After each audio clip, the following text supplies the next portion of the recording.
ربانی پہنچانا شروع، پیغام پہنچا دیا، جس مقصد کے لیے وہ آئے تھے وہ مقصد پورا ہو گیا۔ اس کے بعد وہ تشریف لے گئے تو چاہیے تھا نا کہ زمین کی دری لپیٹ دی جاتی، آسمان کا شامیانہ سمیٹ دیا جاتا، کمکمے بجھا دیے جاتے، گلدستے اٹھا دیے جاتے، یہ جلسہ ختم ہو جاتا۔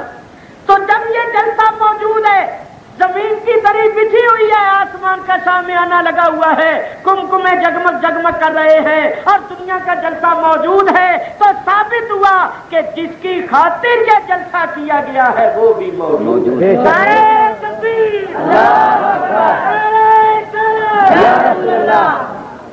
اگر وہ موجود نہ ہو کچھ بھی موجود نہ۔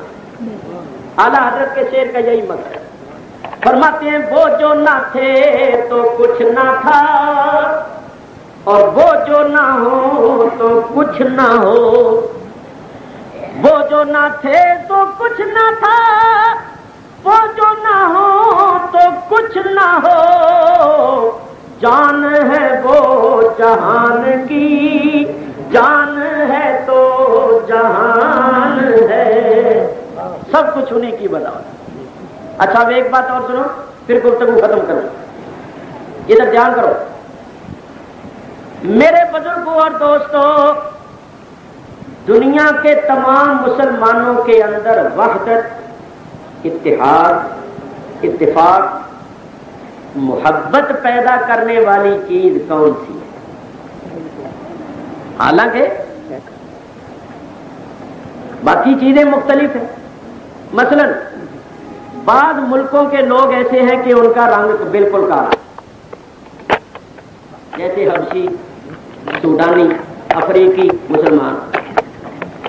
بعض ملکوں کے مسلمان ہیں ان کا رنگ بالکل سرخ ہے، جیسے مغرب وغیرہ کے لوگ، مصر کے لوگ، شام کے لوگ سرخ و سفید رنگ۔ بعض لوگوں کا رنگ گندمی، بعض ملکوں کے لوگ رلے ملے، کالے بھی، سفید بھی، گندمی بھی، رنگ بھی مختلف، لباس بھی مختلف، عربوں کا لباس مختلف ہے، اسی طرح شامیوں کا، مصریوں کا کچھ عربوں سے مختلف، اسی طرح افغانستان والوں کا ان سے مختلف، پاکستان والوں کا ان سے مختلف، ترک والوں کا ان سے مختلف، اور انڈونیشیا، ملائیشیا مختلف۔ مثلا انڈونیشیا، ملائیشیا میں چادریں باندھتے ہیں دھوتی، قمیض نیچے اور دھوتی اوپر۔ ہم لوگ شلوار پہنتے ہیں مگر شلوار نیچے اور معلوم ہوا باقی سب چیزیں الگ ہیں، بولیاں بھی الگ الگ، رنگ بھی الگ الگ، تہذیب بھی الگ، تمدن بھی الگ، رسم و رواج بھی الگ، لباس، خوراک، رہنے سہنے کے طریقے، انداز سب مختلف، یہ سب چیزیں الگ الگ۔ تو کوئی ایسی چیز بھی تو ہونی چاہیے تھی جو ان مختلف لوگوں کے مختلف ہونے کے باوجود ان میں وحدت پیدا کر دیں، اور وہ کیا ہے؟ وہ ہے ایمان۔ اگرچہ رنگ مختلف ہے، زبانیں مختلف ہیں، مگر جس ملک میں بھی چلے جاؤ اذان سارے مسلمانوں کی ایک ہے۔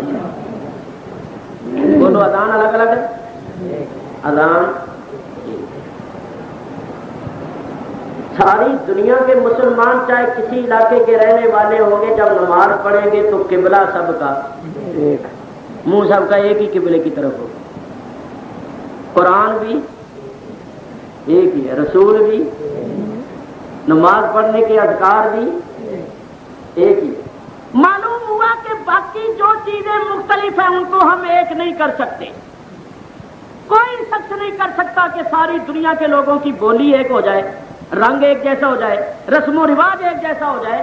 یہ چیزیں ہیں، ان کو ایک نہیں کیا جا سکتا، اگر ایک ہیں تو کملی والے کی برکت، حضور کا نام لینے کی وجہ سے کلمہ سب کا ایک ہے، لا الہ الا اللہ محمد الرسول اللہ، رسول ایک ہے، چونکہ رسول ایک ہے تو معلوم ہوا کہ دنیا کے مختلف لوگوں کو ایک ہی رسی اور ایک ہی دھاگے میں پرو دینے والے اور ایک سب میں کھڑے کر دینے والے جو ہے وہ حضرت محمد مصطفیٰ صلی اللہ، تو انہی کی بدولت دین و دنیا کی سب نے. اور آج یہ جو مصیبت پڑ گئی ہے، کہتے ہیں یہ سندھی ہے، یہ پنجابی ہے، یہ بلوچ ہے، یہ پٹھان ہے، یہ بنگالی ہے، یہ بہاری ہے. یہ کیوں چیزیں پیدا ہوئی؟ یہ زمانہ جاہلیت کی باتیں، انہی چیزوں کو حضور نے مٹا کر ایک کیا.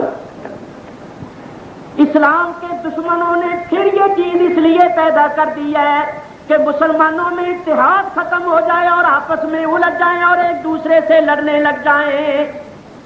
اسی چیز نے مشرقی پاکستان کو ہم سے جدا کیا.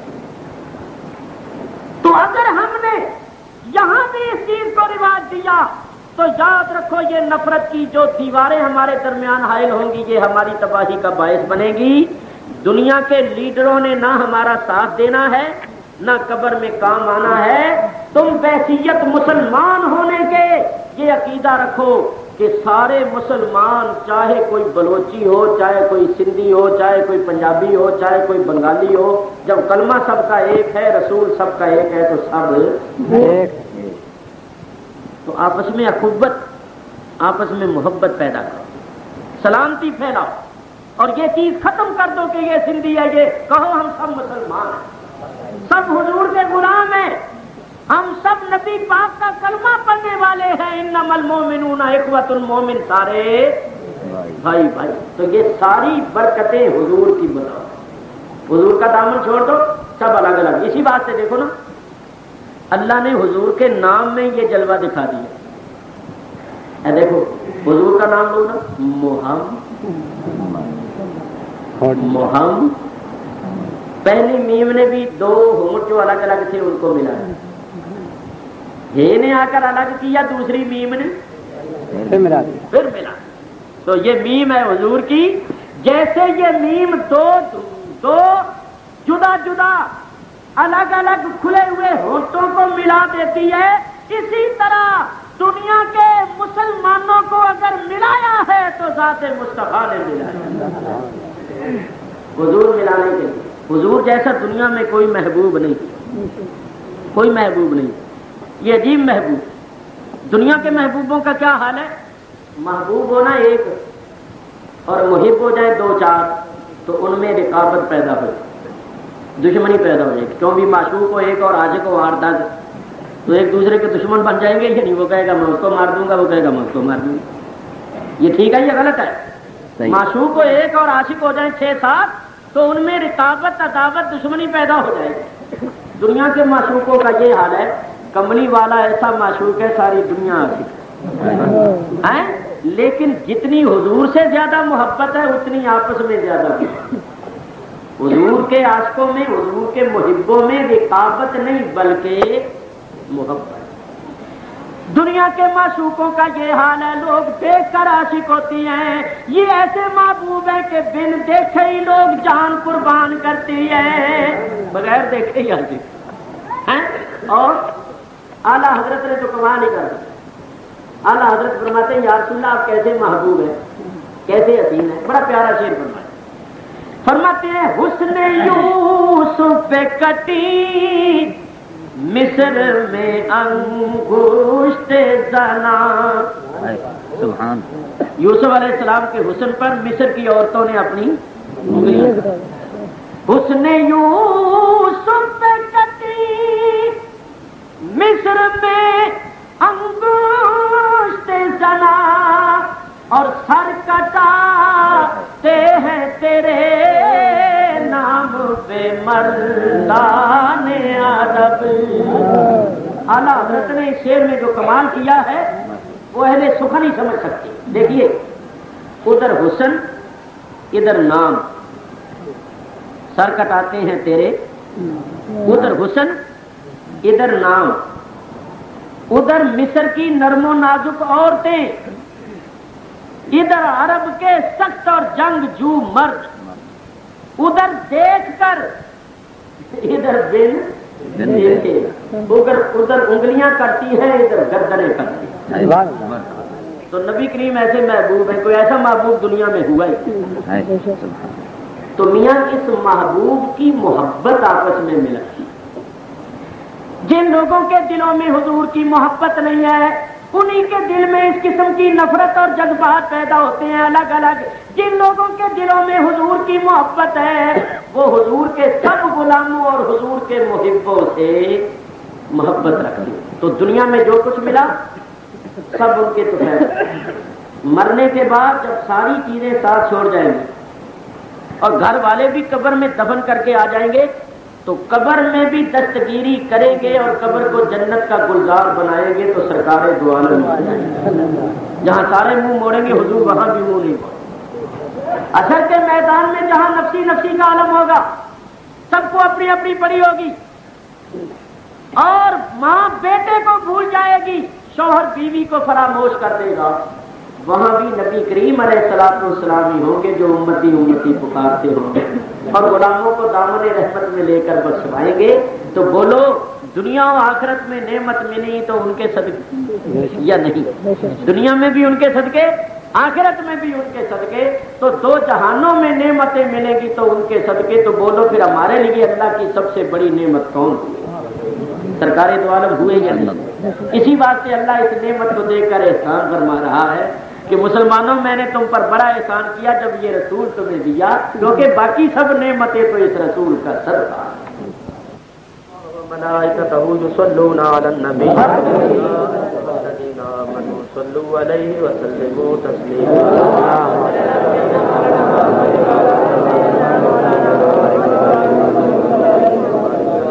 سبحان ربک رب العزة عما یصفون وسلام علی المرسلین۔ کبھی نہ ہوا مگر لفظ ایک ہی ہے، الفاظ ایک ہی، تو معلوم ہوا کہ محض الفاظ کے بولنے سے برابری یا شرک لازم نہیں آتا۔ اور سنیں اللہ تعالیٰ نے اپنی شان میں ارشاد فرمایا ان اللہ بالناس لرؤوف الرحیم، بے شک اللہ تعالیٰ لوگوں پر رؤوف بھی ہے اور رحیم بھی ہے۔ معلوم ہوا کہ اللہ رؤوف بھی ہے اور اللہ رحیم بھی ہے، اور یہی الفاظ اللہ نے حضور کی شان میں فرمایا۔ اللہ تعالیٰ ارشاد فرماتا ہے لقد جاءکم رسول من انفسکم عزیز علیہ ما عنتم حریص علیکم بالمؤمنین رؤوف الرحیم۔ تو الفاظ رؤوف الرحیم ایک، مگر حقیقت میں بے انتہا فرق۔ معلوم ہوا کہ محض الفاظ کے اطلاق سے برابری یا شرک لازم نہیں آتا۔ ایک بات اور ذرا دھیان کرنا، آپ بھی موجود ہیں یا نہیں یہاں؟ بولو حاضر ہو یا غیر حاضر ہو؟ حاضر ہو اور ناظر بھی ہو، دیکھتے بھی ہو۔ حاضر کے معنی موجود بھی ہو، جلسہ گاہ میں بیٹھے ہوئے ہو، ناظر کے معنی دیکھنے والا دیکھ بھی رہے ہو۔ تو آپ اس وقت حاضر بھی ہیں ناظر بھی ہیں، اور اللہ تعالیٰ بھی اس وقت حاضر و ناظر ہے۔ تو کیا یہ برابری ہوگی؟ اگر اس طرح برابریاں ہونے لگے اور شرک لازم آنے لگے تو پھر تو کوئی مسلمان رہ ہی نہیں سکتا۔ میں لاہور سے بیٹھا موٹر میں اپنے پیر خانے جا رہا تھا شرک پور شریف، ایک بوڑھا آدمی سفید داڑھی دور بیٹھا ہوا تھا، مجھے دیکھ کر میرے پاس آ بیٹھا۔ اس نے دیکھا نا منہ پر داڑھی ہے، مولویانہ شکل و صورت ہے، تو میرے پاس آ بیٹھا۔ کہنے لگا آپ کہاں سے آئے؟ میں نے کہا کراچی سے۔